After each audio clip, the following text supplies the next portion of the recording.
A triple shooting from overnight in Jacksonville, specifically in Moncrief. This comes just a day after a quadruple shooting in the South Side, specifically Beach and Kernan. Renata DiGregorio standing by with the latest details we're learning from police. According to police, a witness told them there was a party and a music video being recorded when apparently multiple people were shot.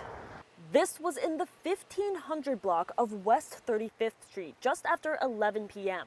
While officers were on their way there, an off-duty officer working at a hospital told police 2 men and 1 woman walked into the ER with gunshot wounds. The people shot are expected to be all right. JSO says there is no information on a suspect. You are encouraged to call them if you know anything.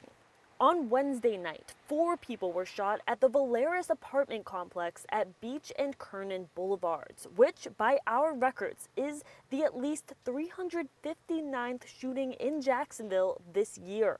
That makes the 3 people shot on West 35th Street Thursday the at least 360th shooting.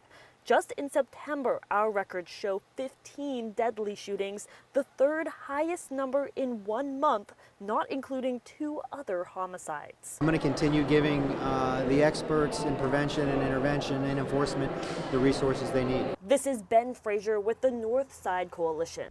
We're calling on people involved in gangs and individuals to stop the violence. Don't think that we can just get more police officers. Those are not the answers. Mayor Curry said Thursday his budget also expands programs like Cure Violence. I'm Renata DiGregorio, First Coast News on your side.